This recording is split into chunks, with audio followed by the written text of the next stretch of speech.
who came of age in the 90s, like I did, you defined your life by which character you were on Beverly Hills 90210. I, of course, was that badly behaved bitch Brenda Walsh, who was played by the badly behaved bitch Shannen Doherty. And not only did I grow up to become a bitch in real life, but Shannen became my friend, and we get to behave badly together now.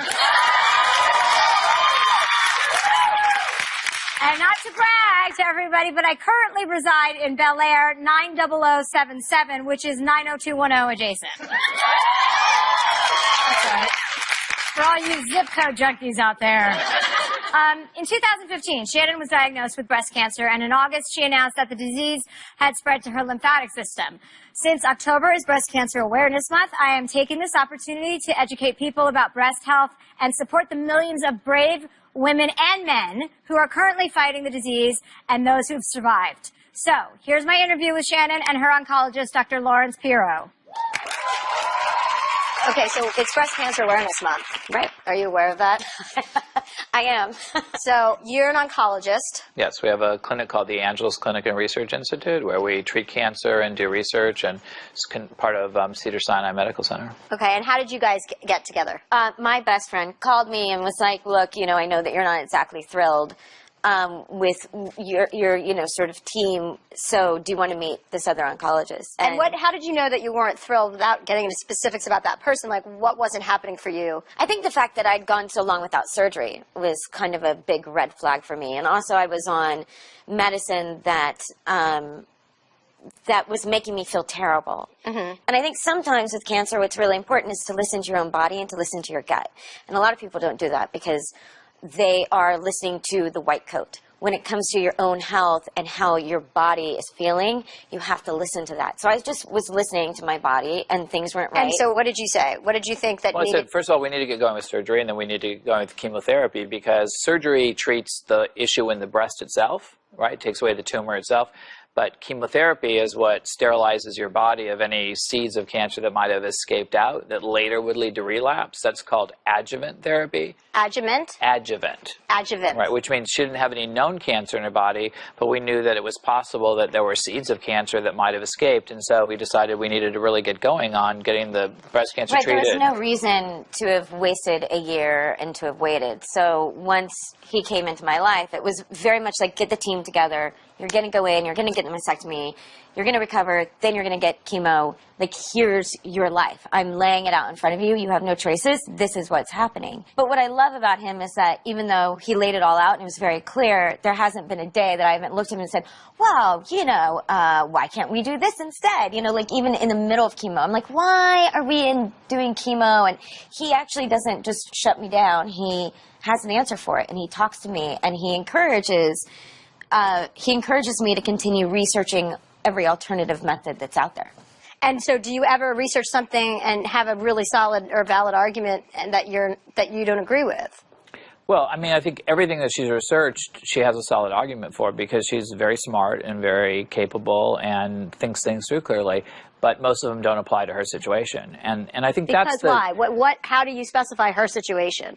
I mean, because people think of breast cancer as one thing, that it's not a moving thing, which obviously we know that it is. It's different for everybody. Right? So she had a very specific situation of a certain size tumor and certain kinds of lymph nodes, and that gives us a very clear lane for what we need to do, what we know will derive benefit. There's all kinds of amazing new things, like immunotherapy has been a sea change in cancer therapy, and she's sort of saying, like, can we do immunotherapy for me? But immunotherapy right now is used in breast cancer for people who have incurable metastatic disease. That's not what she has. Yeah, it must mean like a lot of studying all the time for you. You've got to like read everything, right? Yeah, I mean, it's a constantly changing field. Happily, there's advances and incredible things, but we have to constantly reassess and rechange. And it's also, I mean, why I think being able to have a doctor who you can ask all this stuff with and have these important discussions allows somebody like me, who right now I have this sort of amazing platform and I'm able to help other men and other women go through this, because it's not just women who get breast cancer, interestingly enough. It's also men. I have quite a lot of them who post on my Instagram talking about it, and it allows me to sort of know what I can go out there and fight more for in order to make things a lot easier for a lot of people. You were talking about doing that for Stand Up for Cancer. I know you guys went to that event, and I know you were at that event, and you were talking to me before she came down about that. Yeah, that was, you know, I've been in some pretty, amazing situations in medicine with some pretty incredible people, but I'm not sure I've ever seen the same degree of bravery in Hollywood as somebody showing up to a red carpet of a show that's going to be broadcast to millions and millions of people all over. Shannen didn't come with a wig. She came wearing a bandana like she's wearing tonight, because she wanted to communicate to women all over that she's going through the same journey they are, and that she's having the same side effects as they are, and that we were there raising money for Stand Up to Cancer to try to make this kind of therapy a distant memory of the past, hopefully, with these new molecular therapies and things that are being discovered. But living in Hollywood, right, no matter what you have to say, which is amazing, and what gift and talent and creativity you have to offer is amazing, but we all know what you look like is a big part of the industry. And just like she's been a rebel fighting against the predictable thing to do through all of her career, we now see that that core of that rebel is guided by doing the right thing, and always has been. And like, she stood up in front of everybody and said, I'm just like you, like, we're going through this together. And that was so brave and so amazing and incredible. Thanks. It's incredible. Also, what you said about Shannen and about her historic reputation for being difficult. You know, I have that reputation. Like, and what you said was That's why we like each yeah, other. that's why we get along. And people always, if you're a woman who has an opinion, you're difficult. It's like, and yeah, of course we can be difficult. Everybody can be difficult. But when you know what the right thing is and you say what the right thing is, people tend to be like, oh, she's a fucking bitch, she's this and she's that. And it's like, no, asshole, I have an opinion, and I'm here to share it with you, and I'm not going to back down until I get it the way that I think is right for me. That's exactly who she is. And the beautiful thing is, I've had the most authentic ability to tell you that that's true, right? Because first of all, seeing a person go through a cancer journey and being threatened with their life, you see the person at their rawest, at their purest, at their most transparent. So where are you guys right now? Where you're done with your chemo? We have radiation next, and that's for 6 weeks, 5 days a week. Is that as bad as chemo? What's the situation? It's different. It's different. It's more focalized. It's just, in the But area you get around. tired. It's, I think, like I've been warned that you get very fatigued, and especially after you're done with it is actually when the fatigue really sets in. So radiation, and then we do the test, and we see if I'm clear or not clear, and obviously you hope that you're clear. If I'm clear, then we go to reconstruction. What's going on there now? This one's normal. Right. This is The blow up? the expander is in there. Yeah. And so that's a placeholder, like a card holder. It's until a card you holder. You're done with everything. And it's great because you can, expand it or deflate it. depending on what kind of mood you're in. Depending on the mood. And so the radiation will be 6 weeks, 5 days a week. And then after that, she'll take a pill to try to... What's it called? There's several different ones with several different names, but it will be to deprive So the he tumor. thinks I'm taking the pill. Right. Well, that's We're having that That's a conversation too. we're going to have. Like, we think we're taking a pill. We're supposed to take a pill. And I instead And we may want take a pill.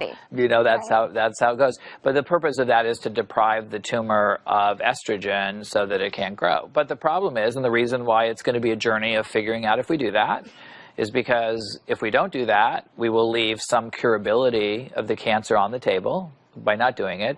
But the problem is, it's just not straightforward, because the problem is that when you rob a woman's body of estrogen, then you also take some of her femaleness away. And that manifests itself physically in some ways, emotionally in some ways, and it doesn't make you feel yourself. Just like if you rob a man of androgens, you take some of their maleness away. And it's not trivial, because how you define yourself in the world and how you relate to your partner and how you relate to other people is all tied up in that, that essence of who you are, which is partly estrogen driven. So do you feel like she's out of the woods? Well, you can never, as I told Shannen. That's a funny one. That's a great question, yeah. That we don't even approach at this point. Because I think to put out anything in there, like our approach has always been day by day. Like, that's it. Like, you take it day by day, and you stay very positive. But, I don't think either one of us want to do some sort of joyous dance and say, wow, we've got through chemo and we're out of the woods, because we don't know. And to go from that to possibly a bad result would be devastating. So I think just to stay sort of very calm and level-headed about it is a more safe way of guarding your heart and your emotions. Right.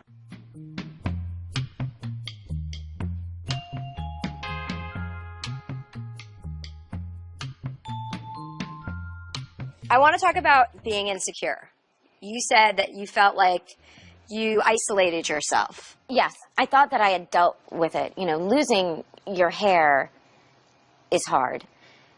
And then losing your eyebrows and your eyelashes and everything else, I think that's worse than the hair. Like, I would rather be bald and still have eyelashes and eyebrows because, as you know, these are not real. So I thought, like, okay, you know, I shaved my head and I lost all the, you know, anything that was left there from chemo, I lost it. And you know, women, some of our validation comes from the fact that men find us attractive. Yeah. There was, like, nothing. I mean, literally, I was invisible. I remember when I first lost my hair and I went out with my mom to some store and I saw a guy, like, literally avoid, like, looked and then avoided, like, as if my cancer could, you know, jump to him. Or it was sort of, you know, like a, oh, God, because, you know, the no eyebrows and the no eyelashes is, I think it should be where you had a scarf jarring. on? And I had a bandana on, yeah, but, you know, this was still what it was. And I think all of a sudden it hit me. I got very insecure. I got very, like, oh, my God, I'm so not who I used to be. And then that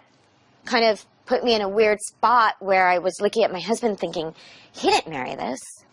Like, this is not who he married. You know, he married the girl with, like, the long, you know, beautiful dark hair. It's so interesting because hair sounds like such a stupid bullshit thing, right? But it is so, it is such an attachment for any woman. God, like, it is like, who everything you you are are is is your feminine. hair. Yes. And I think what's beautiful and hard and interesting about cancer is that it tears you down and builds you and tears you down and builds you, and it remakes you so many different times.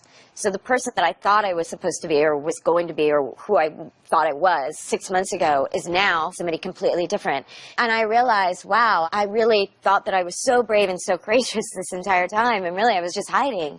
And I was, don't cry. Well, I mean, all right, hold on a second. Fuck. Don't cry. I won't. Okay. So this was very hard and not humbling, because I've already been humbled by cancer, but, like, it was hard, and just this sense of rethinking sort of who you are and how you come to terms with who you are now and accepting it, and then looking at your husband and thinking, like, dude, I'm so sorry. When you talk about Kurt, you told me one time that you didn't think he would show up for you in this way. Did you think somebody wouldn't stick around for you? Yeah, I mean, I don't think it was just, you know, I don't think it was Kurt specifically. I think it was me and sort of my baggage, my life, you know, acting since I was 10, being in a business is very hard on people, particularly on women.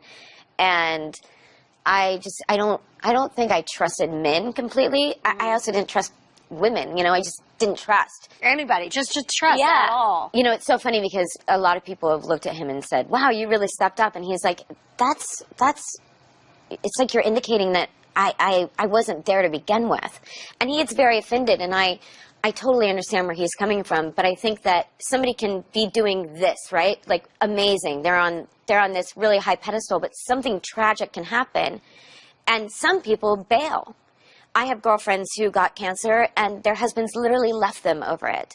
And sure, those people are obviously not good people, but it happens all the time. But Kurt, he took his dedication and his love for me, and he took it to a whole other level.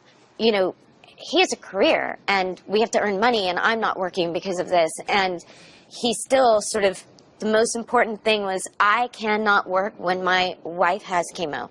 And here's the dates. And by the way, she gets really sick, so I have to block out these days. And when I had surgery, it was like he blocked out so much time. I mean, so much time for it, and was active and involved. I couldn't have gotten through this without him. That I know. There are so many people that don't step up to the plate. Yes, and men and women. That can't deal with it. And it's not because they're bad. It's because they're ill-equipped. People can't deal with the notion of the thought of losing you. Like, that must be a horrible thing that he's had to contemplate. Or some people just don't want to go through the process. Right. You know, look, it's hard. It's fucking pain in the ass. Yeah. Right. It's you're no longer, you know, dressing up to go to, like, the newest hip spot for dinner. It's not that. You're holding somebody's you know, hair until it's all out, and then you've got a washcloth next to them, and it's all, you know, you're watching them throw up every single second, and you're cleaning up after them, and you're literally like carrying them and putting them in a car and taking them to a doctor's office, and, you know, picking them up, and, you know, I mean, there were days when I couldn't walk. I physically couldn't walk. I couldn't eat, and I just remember him the first time after the first chemo session, and I was so sick, and it was really bad, and I was getting dehydrated, and I couldn't, I mean, no water, there was like nothing. And he just sat on the edge of the bed, and he's like, you have to, like, fight this. You have to. I can't lose you. You have to fight. And I was like, oh my God. I mean, you know, like, that's somebody who... You want that person by your side. Yeah, every second, that's right? Like every woman's dream is to have that person, that man that loves you like that. Like your father loves you. And then, you know, surprisingly, I lost friends over cancer. Like, so why? What do you mean, though? I mean, like, people who didn't show up. People who definitely went, no, you're just not fun anymore. You're sick. You're not drinking, and you're talking about cancer. And I don't want to hear you talk about cancer. I want to talk about me. And I lost friends, like friends that I've had for a really long time, like heartbreaking, almost like losing, you know, like a marriage ending. I mean, it was very heartbreaking. And at the same time, that's when I go, God, cancer is a godsend in a lot of ways, because boy, did it clean house in my life. What are some of the moments that you've had with your mom since this happened? Oh. So many. I mean, you know, there wasn't one moment that she wasn't there. And it's hard to see your mom see you. Like, my biggest fear in life would be for my mom to see me, like, sick. Yeah. I mean, look, I always say, because of course your mother goes, well, I wish it was, you know, me instead. And but the moment she said that to me, I went, absolutely not, because I can get through it. Mm-hmm. Like, tough. I know I can get through it. And I would take on this disease 10 more times to avoid a family member, my husband or my mother, getting it. I would 100%. I would fight this nonstop. Do you think that you're tougher now than you've ever been? No, I think I'm way more vulnerable. I think I'm more... But tough in the means of being able to face stuff? Being able to keep getting up and going, yep, let's go. I've got a good attitude about this. That's tough. Yeah. That's what I mean by being tough. But I guess for me, I've always viewed myself as tough my entire life, and having a lot of tenacity. You know, I've been knocked down so many times in my life by all sorts of things, not just, you know, in my career, but, you know, losing my father I didn't think I would ever recover from losing my dad. My dad was my best friend. My dad was like my world. You know, he was and still remains in a way everything to me. So losing him, I was positive I was you know, never going to recover from that. And I did. So I guess I don't look at myself and go, oh, I've gotten so much tougher. What I look at and say to myself is, wow, like I don't feel like I have to hide behind a tough exterior anymore. Like, I don't feel like I have to put on this tough girl front. Right. In order for people to either respond to me or to protect myself anymore. Now I'm like, no, I'll cry with you. And you know, maybe there's some people that think it's ridiculous that I cry at the drop of a dime now, but that's me. And didn't you say you didn't cry before? No, I think I held it in really well. I mean, I think nobody really saw that vulnerable side, and now it's like I have no outside shell at this point. What you see is everything that's going on. I'm ridiculously transparent, and I think that for somebody like me, it can be a little scary, but it's a good thing. Yeah, you know, I think like, it's great. I like it. I like the change. There's a lot of bad things about cancer, obviously, but there's also so much good. Like, it's changed my life in a lot of ways that I will forever be thankful for. I think so. Yeah.